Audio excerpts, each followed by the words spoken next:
Halo semuanya, perkenalkan nama aku Anggun. Pada kali ini aku akan menyampaikan tentang suatu hal yang pastinya kita semua pernah mengalaminya. Apa itu? Yaitu krisis. Lalu sebenarnya apa sih itu krisis? Jadi krisis menurut Prayudi 1998, krisis adalah suatu kejadian besar dan tak terduga yang memiliki potensi untuk berdampak negatif. Kejadian ini bisa saja menghancurkan organisasi dan karyawan, produk, jasa, kondisi keuangan, dan reputasi.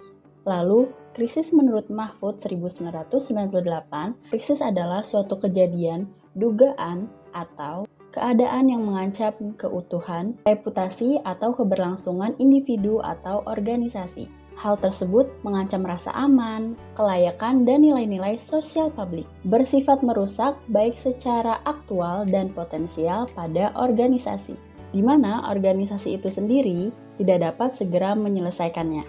Lalu krisis memiliki beberapa jenis, apa saja itu? Yaitu yang pertama, krisis bersifat segera atau immediate crisis. Yang kedua, krisis baru muncul atau emerging crisis. Dan yang ketiga, krisis bertahan atau sustained crisis. Namun, pada kali ini kita akan mengulik lebih dalam terkait tahapan krisis, because this is the important things about crisis, yaitu mengetahui tahapan-tahapan krisis. Jadi, tahapan-tahapan krisis ada berapa macam ya? Jadi yang pertama ada tahap krisis prodromal. Pada tahap ini sering juga disebut dengan warning stage karena ia memberikan sirine atau tanda bahwa masalah ini atau krisis ini harus segera diatasi. Dan juga krisis pada tahap ini merupakan bagian dari turning point. Apa sih itu turning point? Yaitu bila manajemen gagal atau salah mengartikan tentang krisis yang terjadi, krisis akan bergeser ke tahap yang lebih serius atau akan menjadi akut.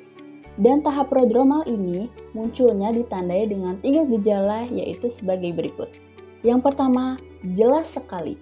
Gejala-gejala ini terlihat sangat jelas yang ditandai seperti adanya karyawan yang datang ke pihak manajemen untuk membicarakan terkait upah mereka yang harus dinaikkan. Atau terjadinya selebaran gelap yang muncul di masyarakat terkait suatu perusahaan. Yang kedua, ada tahap prodromal samar-samar. Gejala yang muncul pada tahap ini pastinya samar-samar dan sulit diinterpretasikan. Misalnya, terjadinya deregulasi, munculnya pesaing baru, dan tindakan atau sebuah opini dari seorang pemimpin. Nah, pada tahap ini karena terjadinya samar-samar, maka suatu perusahaan membutuhkan seorang analisis untuk menganalisis hal-hal yang samar-samar tersebut sebelum tergulung oleh ombak krisis. Yang terakhir, tak terlihat. Pastinya gejala-gejala di krisis ini tidak terlihat sama sekali. Jadi pada tahap ini perusahaan atau organisasi tidak bisa membaca suatu krisis yang terjadi karena memang terlihat seperti baik-baik saja dan tidak mengalami suatu krisis tertentu. Nah, untuk itu disarankan untuk perusahaan atau suatu organisasi yang mengalami krisis pada tahap ini untuk konsultasi 3-6 bulan sekali kepada konsultan. Metode yang biasanya dipakai ialah manajemen audit yang menyangkut segala aspek di dalam perusahaan atau organisasi tersebut. Dan pada tahap krisis yang kedua ada tahap akut. Pada tahap ini di mana persoalan yang mulai muncul ke permukaan atau yang mulai diketahui oleh masyarakat karena disebabkan oleh kelengahan manajemen pada tahap prodromal. Pada tahap ini krisis sudah terlihat dan orang-orang sudah mengetahui krisis yang terjadi pada perusahaan atau organisasi tersebut. Dan salah satu kesulitan terbesar jika suatu perusahaan atau organisasi mengalami krisis akut ini ialah adanya intensitas atau kecepatan serangan yang datang dari berbagai pihak. Kecepatannya ditentukan oleh jenis krisis yang terjadi dan intensitasnya ditentukan oleh kompleksnya suatu krisis tersebut. Krisis akut ini juga sering disebut dengan the point of no return, yang artinya sinyal-sinyal yang terdapat pada tahap prodromal tidak digubris, maka ia akan masuk ke tahap akut dan tidak dapat kembali lagi. Yang dimana kerusakan sudah mulai bermunculan, reaksi mulai berdatangan, dan isu yang menyebar luas ke masyarakat.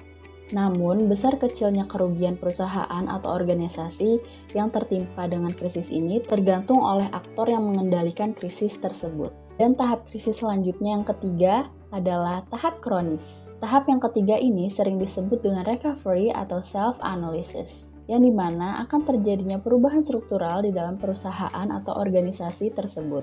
Dan berakhirnya tahap akut dinyatakan dengan adanya langkah-langkah pembersihan.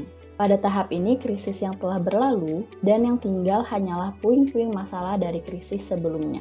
Kadang-kadang dengan bantuan seorang krisis manajer yang handal, perusahaan atau suatu organisasi akan kembali membaik dari krisis yang telah terjadi, sehingga terjadinya pujian-pujian yang datang dan masuk ke tahap resolusi. Dan tahap krisis yang terakhir, yaitu yang keempat, ialah tahap krisis resolusi atau penyembuhan, yang dimana keadaan suatu perusahaan atau organisasi sudah membaik dari adanya krisis yang sebelumnya, dan dinyatakan sudah pulih kembali dan bisa menjalankan aktivitas dengan semestinya. Dan contoh kasus yang akan kita bahas mengenai tahap krisis ialah kasus mengenai PT Pertamina, yaitu terjadinya tumpahan minyak Pertamina di daerah Karawang. PT Pertamina adalah sebuah badan usaha milik negara Indonesia yang bergerak di bidang minyak dan gas. Perusahaan ini memiliki 6 subholding yang masing-masing bergerak di bidang hulu, kilang dan petrokimia, komersial dan perdagangan, gas, listrik dan energi terbarukan, serta pengapalan. Berdasarkan pada laman situs berita lingkungan Mongabai, tragedi tumpahan minyak Pertamina ini terjadi pada 12 Juli tahun 2019. Tumpahan minyak dan gelembung gas Pertamina menyebar di Laut Utara Jawa di lokasi pengeboran lepas laut milik PT Pertamina Hulu Energy Offshore North West Java atau yang biasa disingkat ONWJ. Penyebaran tumpahan minyak Pertamina ini sudah meluas sampai ke Bekasi bahkan ke Kepulauan Seribu. Dan juga pastinya berdampak kepada desa-desa setempat juga masyarakat yang bermata pencaharian sebagai nelayan. Pada laman situs Mongabai tersebut terdapat berita tentang M.R. Karliansyah selaku Direktur Jenderal Pengendalian dan Pencemaran Kementerian Lingkungan Hidup dan Kehutanan mengatakan, saat ini Pertamina masih fokus penghentian semburan dan pengendalian dampak pada masyarakat. Tim KLHK bersama tim Pertamina mengambil sampel kualitas air laut, membantu memberi arahan bagaimana pendataan masyarakat pemilik keramba, tambak, serta arahan pembersihan tumpahan minyak di pantai desa-desa yang terdampak. Pada penanganan kasus ini, Pertamina telah memobilisasi 29 kapal, 3.500 meter oil boom offshore, 3.000 meter oil boom shoreline, dan 700 meter fishnet di pesisir pantai terdampak. Darmawan H. Samsu, selaku Direktur Hulu Pertamina mengatakan, menyetop sumber gas dan tumpahan minyak dengan mematikan sumur YYA-1 diperkirakan memerlukan waktu sekitar 8 minggu atau 10 minggu sejak dinyatakan kondisi darurat. PT Pertamina juga telah membentuk Incident Management Team atau Krisis Team di Jakarta dan Karawang. Tugasnya untuk menanggulangan tumpahan minyak, penanganan gas dengan spray, pengeboran untuk mematikan sumur, serta penanganan di anjungan. Pada saat itu, Pertamina masih menginvestigasi guna mengungkap penyebab tragedi ini. Indikasi sementara menunjukkan ada anomali tekanan pada anjungan yang menyebabkan gelembung gas muncul diikuti tumpahan minyak atau oil spill. Pertamina juga memastikan potensi mata pencaharian masyarakat nelayan terdampak dengan membuka posko di pantai Karawang. Posko ini bertugas sosialisasi kepada masyarakat, penanggulangan tumpahan di pantai bersama masyarakat, memberikan pelayanan kesehatan, serta berkoordinasi dengan stakeholder setempat. Dengan adanya kasus ini, pastinya ada opini-opini yang digaungkan oleh beberapa orang, yaitu ada Oh Hyung-hee Marino, selaku Kepala Divisi Pesisir dan Maritim Indonesian Center for Environmental Law atau ICEL, menilai Pertamina lalai dalam memberikan informasi peringatan dini kepada masyarakat di pesisir Karawang. Dikarenakannya, tumpahan minyak Pertamina dimanfaatkan oleh masyarakat dengan menciduk minyak mentah dan memasukkan ke karung tanpa perlindungan yang khusus, yang dimana minyak mentah memiliki kemungkinan besar mengandung zat berbahaya dan manusia tidak bisa kontak langsung dengan zat berbahaya tanpa adanya perlindungan yang khusus dan aman. Opini selanjutnya ada dari Meiki Paindong, selaku Direktur Eksekutif Walhi, Jawa Barat.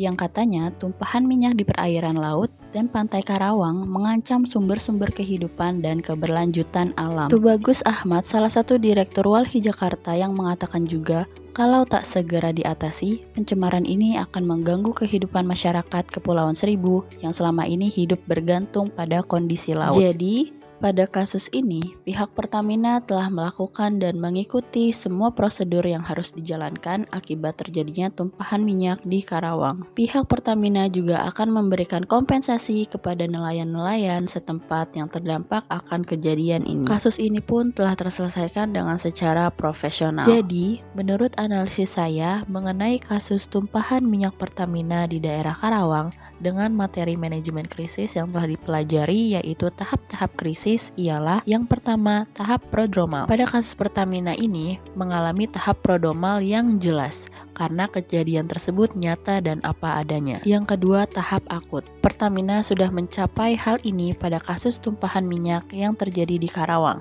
ditandai dengan krisis atau kejadian yang sudah diketahui oleh masyarakat luas dan juga terdapatnya intensitas serangan seperti opini beberapa direktur yang sudah dijelaskan sebelumnya, yang menurut saya itu bisa berdampak pada reputasi Pertamina jika tidak ditangani dengan serius. Dan untungnya Pertamina dapat menangani krisis ini secara maksimal sehingga tidak terus-menerus berada di posisi ini.